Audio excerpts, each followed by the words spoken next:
उदालगुरि जिल्ला दुलाराय बर' फरायसा आफादनि बानजायनायाव जिल्लानि सिङाव बर' बिजोंजों मेट्रिक आनजादाव उथ्रिसारनाय गुबुन बोसोरनि बायदिनो टप 10 मासि आवग्रिनो हानाय बिथांमोनखौ दिनै जिल्ला आफादा बरायदों आरो दुलाराय बर' फरायसा आफादा गुन गोनां सोलोंथाइनि मावथांखि आरो सोलोंथाइनि मोनसे जावरिखांनाय थांनाय 16 बोसोरनि सिगांनिफ्रायनो दासिमबो मावगासिनो दङ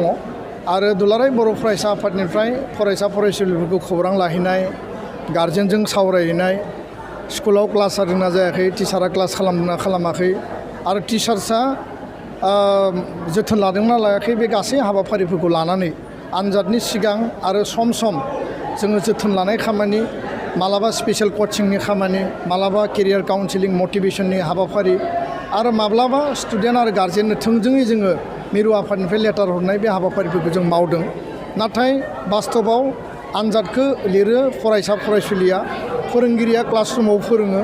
आरो बिमा बिफाया बिथांमोनखौ गावनि गथ' गथायनि भबिष्यतखौ दानो थाखाय जोथोन लायो दा एबसुनि खामानिया जाबाय फेसिलिटेसन खालामनाय जोङो माने बिथांमोनखौ जोथोन लानाय बिथांमोननो सुबिदा होनाय बिथांमोननो सोरनोबा बिजाब नांगौ सोरबा एडमिसन लानो हायाखै सोरबा बायदिसिना जेंनायाव गोलैदों बा डिमटिभेटेड जादों बे मानसिफोरखौ जोङो लाबोनानै मटिभेसन होनाय थुलुंगा होनाय जोंनि खामानिया अभारअल बिथांमोनखौ जोथोन लानाय आरो रियेल खामानिखौ मावगोन फरायसा फरायसुलिया फोरोंगिरि आरो गार्जेना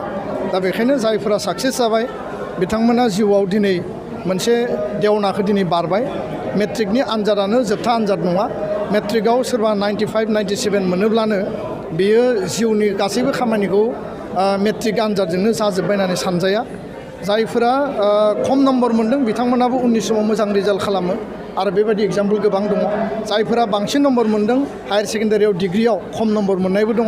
गोबां फेल जानायनि एग्जाम्पलबो दङ दा बेखायनो बेखौ मोनसे गावनि जिउनि गिबि स्टेप होनना लानानै जिउआव जाफुंसारनायनि जिखिनि ड्रिम जिखिनि टारगेट गल दङ बेखौ एचिभ खालामनायनि थाखाय फरायसा फरायसुलिफ्रा बांसिन गोसो होनानै खामानि मावनांगौ फरायनांगौ फरायनाय समाव मबाइल लानाय फरायनाय समाव बाइक स्कुटि सालायनाय फरायनाय समाव फरायनायनि अनगायै गुबुन खामानियाव बांसिन गावनि समखौ बाहायनाय बे फरायसा फरायसुलिनि थाखाय मोनसे माने गाज्रि बिथिं आरो अनलाइन जोङो हमवर्क लानाय मालाबा क्लास खालामनांनाय बे टाइम आरो सिटुवेसनाव जागोन बेखौथ' नोङो फरायनांगौ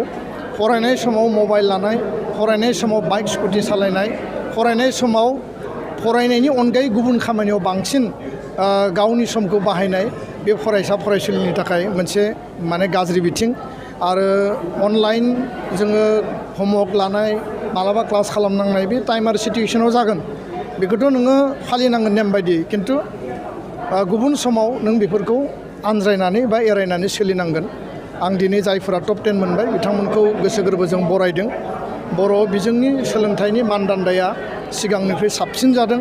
आरो बिनिख्रुइ जों साबसिन जाबावनांगौ न' डाउट जों टपाराव देग्लाय आसि आवग्रिनो हायाखै टपारनि लयेस्टआ 98 आरो बर' मिडियामनिया 97 सानै फरायसाया मोन्दों मनदिप बर' आरो दीपक बर' बे जाबाय खैराबारि आरो कुमारिकाटा सानैबो इउएन एकाडेमिनि थांनाय समफोराव जों नुदोंमोन बर' बिजोंनि भेन्सार आरो सरकारि फरायसालियाव टपार मासि आवग्रिनो हादों खिन्थु दायो नैबे थांनाय 3-4 बोसोराव माने बर' मिडियामनि प्राइभेट स्कुला बांसिन क्वालिटि आरो रिजाल्ट आरो मार्क्स माने लाबोनो हानायखौ जों नुदों बे कम्पिटिसन जानांगोन आरो कुनु कारनाव सरकारि स्कुल बा भेन्सार स्कुलनिया मोजां रिजाल्ट खालामनो हाया बेबायदि नङा बर' मिडियामखौ लानानै मोनसे कनफिडेन्स बिल्ड आप खालामनांगोन बर' मिडियामजों डाक्टार इन्जिनियार मेडिकेल इन्जिनियारिं खालामनो हानाय UPSC APआव थांनो हानाय प्रफेसार जानो हानाय गासैबो लामाया खुला मिडियाम इज नट ए फेक्टरा जाबाय नों मारै बे मिडियामाव फरायनानै नों बोरै मोजां रिजाल्ट खालामगोन दा मिडियामा जुदि फेक्टरबा असमिया मिडियामनि स्टुडेन्टआ थांनानै बोरै मेडिकेल इन्जिनियारिं खालामदों मिडियामा जुदि फेक्टरबा गुबुन गुबुन माने बेकवार्ड एरियायाव फरायनाय गथ'फोरा बोरै जिउआव साक्सेस खालामदों दा बेखायनो मिडियामा फेक्टर नङा नोङो गावनि थांखिखौ होसोनायाव मुखुब जानांगोन आं बेखौसो खावलायबाय